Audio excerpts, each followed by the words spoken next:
So hello guys, welcome back to my new video. तो भाई तुम्हारा भाई आ चुका फिर से एक ऐसी स्टोरी लेके जिसको सुनकर जब भाई मैंने सुनी थी ना तो मेरे गूज़बम्स आ गए थे भाई।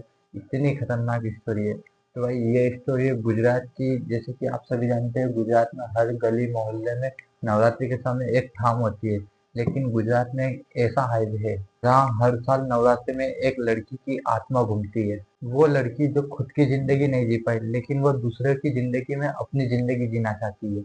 तो भाई ये स्टोरी है पायल नाम की एक लड़की की, जो कि गुजरात के एक छोटे से शहर वीरपुर नाम की जगह पर रहती है।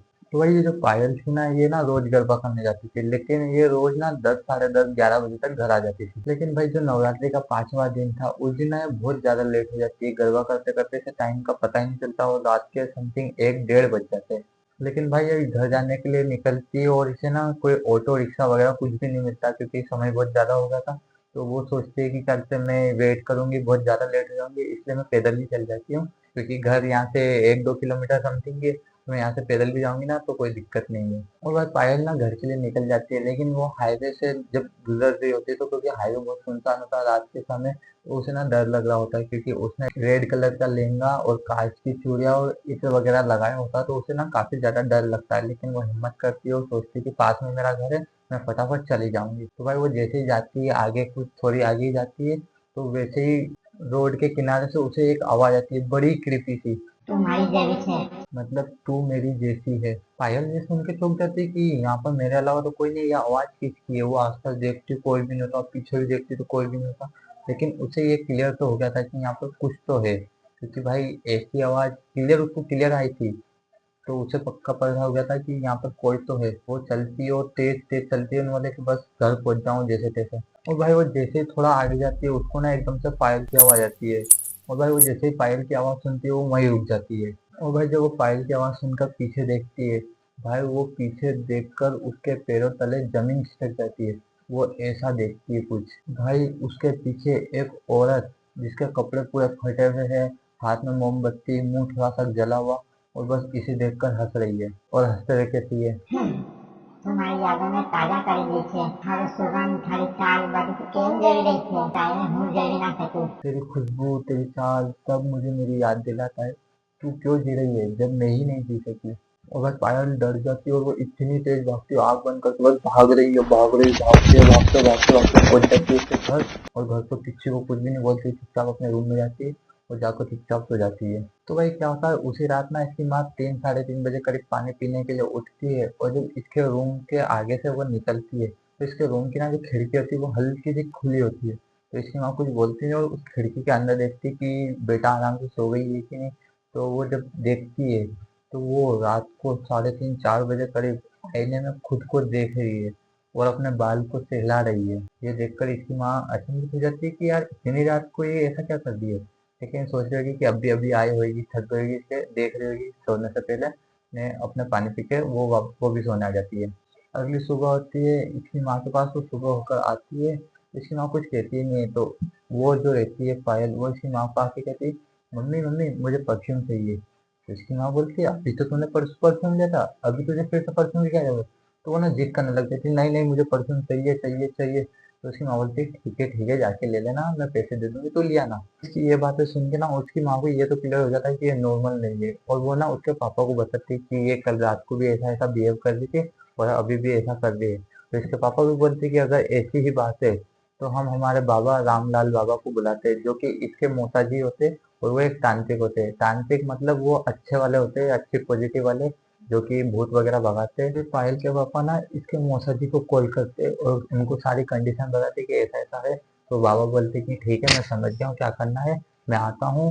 और करीब 1, 2 घंटे में वो बाबा आते हैं, और वो बाबा जैसे ही घर में कदम रखते हैं, वैसे ही मतलब पायल सो रही होती है, और जैसे ही बाबा घर में कदम रखते हैं पायल वैसे ही उड़ जाती है। तो भाई फिर बाबा कहते हैं कि पहले पायल से बात कर लेते हैं कैसा क्या है, फिर उस हिसाब से अपने को पूजा वगैरह करनी होगी, हवन करना होगा। तो भाई बाबा ना पायल के रूम में जाते हैं और पायल को अपने जस्ट सामने बिठाते हैं, और बाबा उससे पूछ रहे होते कि क्या नाम है, क्यों, क्या कर रहे हैं। तो वो ना कुछ भी नहीं बोलती, सिर्फ बाबा को घूर घूर के देख रही है।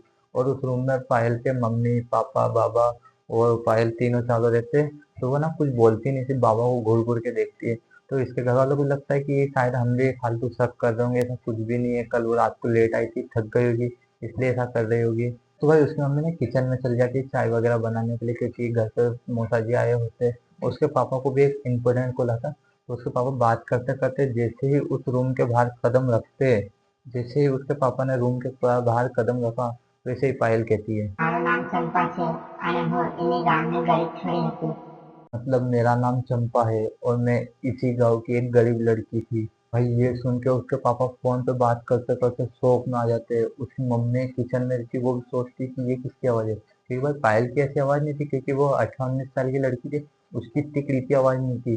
लेकिन वो जो आवाज थी वो किसी लेडी की एकदम क्रीपी सी आवाज थी। बाबा समझ जाते और कहते कि मैं समझ चुका हूँ क्या करना है, कोई भी अंदर मत आना, क्योंकि जब कोई भी नहीं रहेगा जब ये आएगी, वरना ऐसे नहीं आएगी।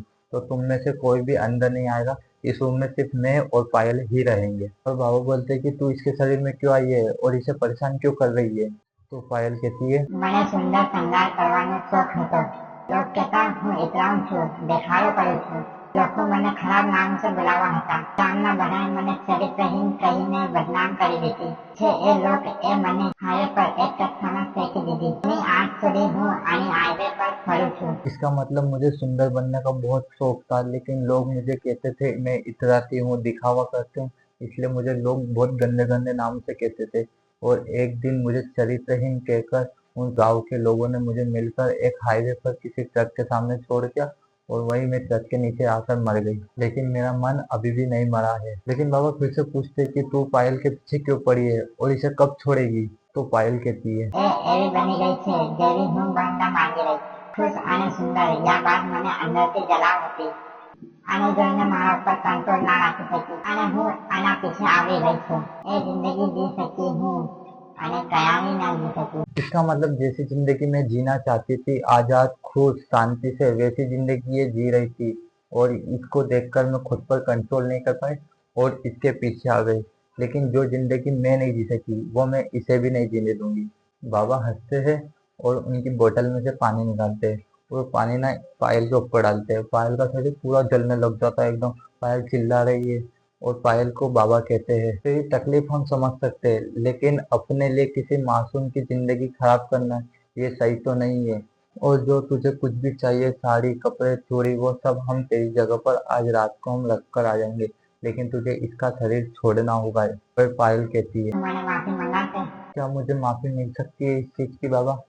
और बाबा कहते हैं, तुझे माफी तो मिलेगी, लेकिन जब तू किसी मासूम का जीवन नहीं बिगाड़ कर अपनी जगह पर शांति पूर्वक रहेगी। और पायल ना बहुत जोर जोर से रोने लग जाती है, रोने की आवाज आती है और वो आत्मा पायल के शरीर से निकल जाती है और पायल वहीं पर बेहोश हो जाती है। पायल को रेस्ट करवाते पायल सोती है आराम से 3-4 घंटा। फिर वो उठती है और उसकी माँ से कहती है, माँ मैं रात को कितनी बजे आई थी, मुझे कुछ याद नहीं है, मैं बहुत लेट हो गई थी। और उसकी माँ कहती है, बेटा तू जल्दी आ गई थी और अब जल्दी से तैयार हो जा, तुझे शाम को गरबा खेलने भी जाना है ना।